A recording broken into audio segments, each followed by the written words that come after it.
East Fall's Senior Vote. I'm Dan Roberts, the publisher of the magazine, and our job is to introduce you to all the candidates running for public office. We're very fortunate to have somebody with us today, and of course that is Dr. Monica Larson, and she is running for Henderson City Council, Ward 2. Monica, thank you so much for being here. Thank you for having me. Let's discuss a little bit about your background. You are a doctor, a real doctor. Yes. Tell us a little bit about your doctorate and what you are and who you are and et cetera, et cetera. Okay. Well, I'm a clinical and forensic psychologist by trade. And so what that means is from the forensic side, I treated sex offenders for the state of California to prevent recidivism and to prevent them from harming someone else. I also treated victims of crime and speak on human trafficking and child exploitation, and I still do that here in Nevada. And with that, with the skills that you have and your abilities, again, the question I ask everybody, but in particular to you, why in God's green earth would you even think about running for public office when you're doing such a valuable source? Well, and that was a challenge because when I came here, I retired. That was my plan. And we started having a lot of crime in our area, and we live in Inspirata. And so it wasn't a little crime. It was attempted home invasions, vehicle thefts, vehicle break-ins, peeping Toms, attempted child abduction. And this happened in a very short time, which was surprising because one of the reasons I moved here, besides the quality of life, was that Henderson touted itself as the second safest city in the nation. And I quickly found out that was not true. They actually paid a marketing company, and a company that they call Money Geek, who sells insurance and things and products like that, came up with these fictitious stats, and they quoted it as truth in the city. That's what they used, the narrative. And you've never run for public office before, so this is your first shot at it. This is my first. How's it going? Let's just start with that. It's going really well, and actually my skill set has, I've employed that to the sense that it's really alarming. Actually, the pathologies that you see going on with the other candidates, especially my opponent and the people within his team. I'm no longer in practice, but they definitely need to be sitting on a couch. Yes, I get you. How about that? Well, with that in mind, the positions, if you are elected to the city council, what are you running on? What's your positions on various items? What do you want the public to know about you? Well, what I want the public to know, which is extremely important, first and foremost, is public safety. I've worked in the past in Northern California. I volunteered at my police department for 4.5 years. I had a squad, a partner, and a uniform, so we did anything that the officers needed. It wasn't a sworn position, so we didn't have a weapon. But there were some situations that were pretty sticky that it would have warranted one. So we would write abandoned automobiles, do handicap parking, some CSI work, helping with missing persons, anything that the officers needed, we did. I've always been a strong proponent for law enforcement, first responders, public safety. And so aside from volunteering at my department for 4.5 years, throughout my career, I've worked with them over the last 35 years. And so that's why I'm endorsed by the Henderson Police Officers Association, Henderson Supervisors, Police Supervisors Association, the Fraternal Order of Police, Councilwoman Carrie Cox, former mayor and councilman of 22 years, Andy Hafen, the veterans, entire AFL-CIO labor union, and mental health and addiction PAC, and others. Now, let me ask you this. You mentioned Inspirata. Right next to Inspirata is where we live, Sun City Anthem, where all our readers are. All right. Seniors should vote for you because. Let's start with that. Yeah, because I care deeply about our community. I actually live here full time. I live here. I care about here. I've always been engaged in the community. When all that crime started happening within our community, I kept calling the current person that occupies that seat as Council Ward 2, Dan Shaw, repeatedly. He never returned any phone calls. He didn't? None. I kept emailing. Then I started showing up to the city council meeting. He ignored me completely, never even acknowledged me. I had by then started the Neighborhood Watch program with the Henderson Police Department. And for the speeding that was going on in our area, I got that issue resolved with Councilwoman Carrie Cox, who isn't even in our ward. Dan did nothing, said nothing, and that's how he got the nickname Do Nothing Dan, because he doesn't. Well, you know, there is something to be said about a constituent who doesn't get a response from their local official who says, okay, now I'm going to run against him. Exactly, because, you know, that's the only thing I can actually thank him for, that he didn't return my calls, because had he returned my calls, I probably would have never shown up to a city council meeting. Really? And I wouldn't be going for his job. Well, you know what? Let's do this, though. There is now this great big elephant in the room, which has just come up, has to do with a blogger in Sun City Anthem. And regardless of what people think about him, and Vegas Voice has some very strong opinions about him. Talk a little bit about that. This is your chance to address the audience. Yes, there's an individual, I call him entity, but there's an individual named David Berman who lives within Anthem. I had heard his name during the primary because he was an individual that's very good friends with my opponent. And so he tried everything he could do during the primary to prevent me from any access to Anthem. It was a calculated move that he and Dan in the city had worked out, trying to keep me out of Anthem. And so I had already heard about him, but we had never met face to face. I was asked, because it is a nonpartisan race, to go, and I speak quite frequently in Anthem. I'm always there. And so I was asked to speak at the Democratic Club meeting. David tried to get me kicked out before I could even speak. Didn't work. The moderator came to me and said, this is a nonpartisan race, you're allowed to speak. And so we'll give you a few minutes. And I thanked him. I got up. It was the day that Sisolak, Governor Sisolak was there, yes. And so I got to speak prior to that.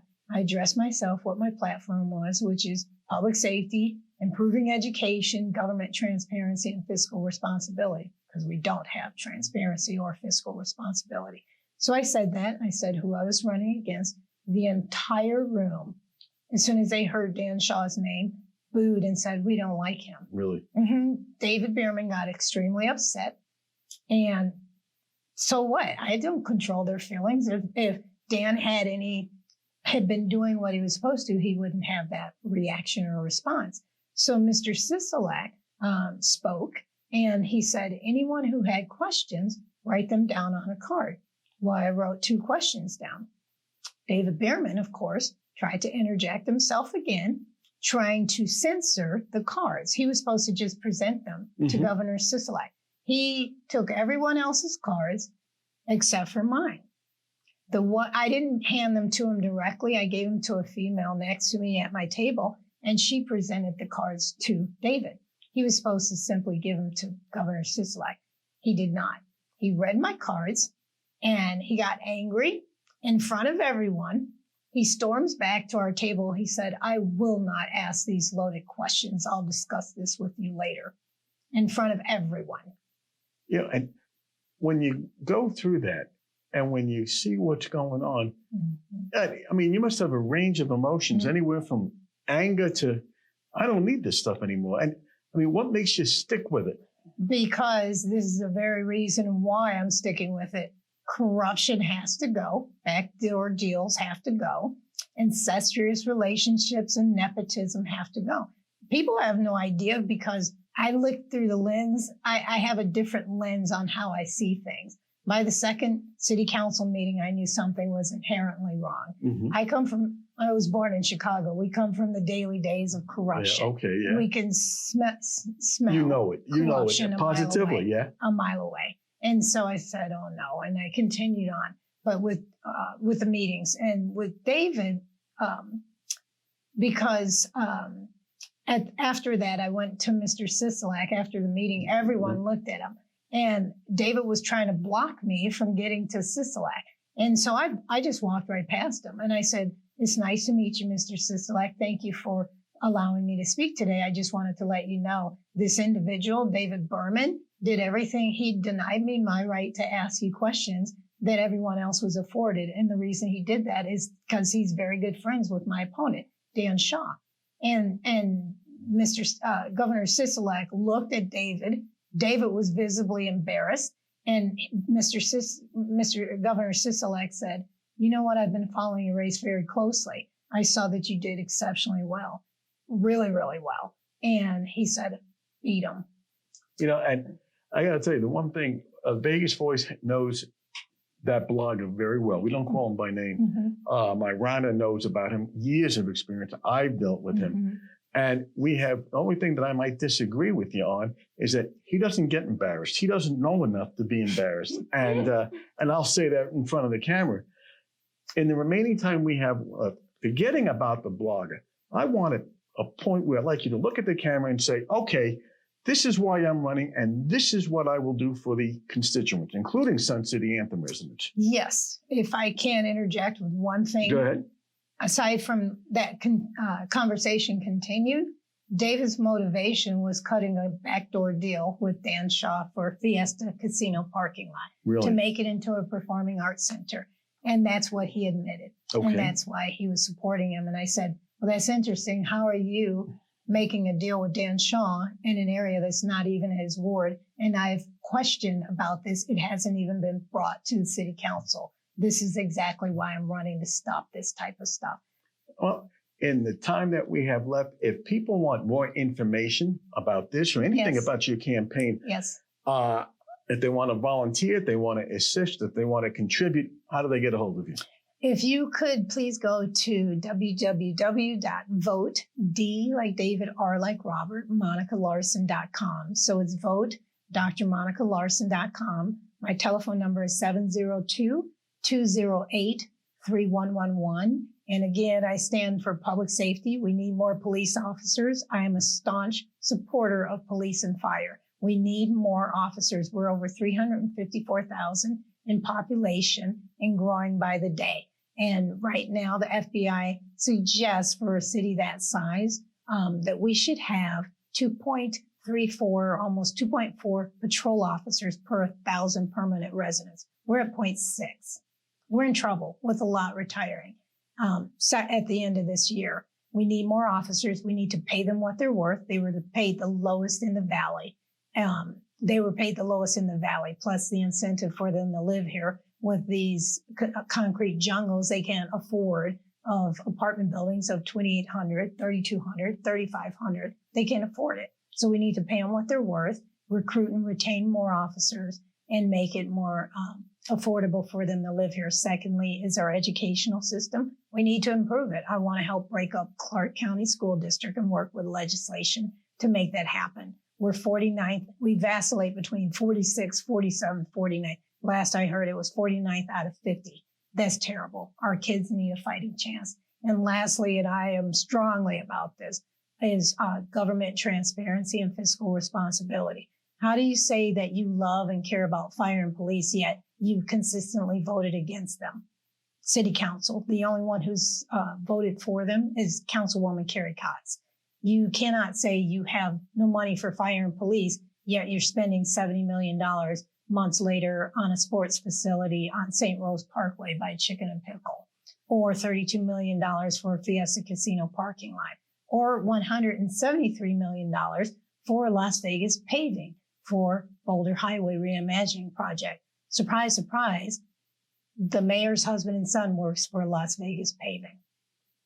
This is why I'm running. Things need to be transparent. Why would 3 council members, the men and the mayor, all have multiple consulting companies, a PAC, a foundation, and at one time I heard an LLC?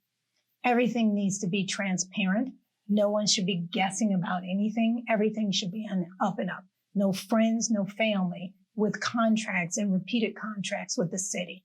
Things need to be fair, and citizens shouldn't have to pay those costs. So with all that in mind, I thank you so much for being here. Thank you. I have to admire you just to get into the ring and fight, good, bad, or indifferent. We wish you the best of luck. Thank you. And this is Dan Roberts for Seniors Vote saying we'll see you again next time. Thank you.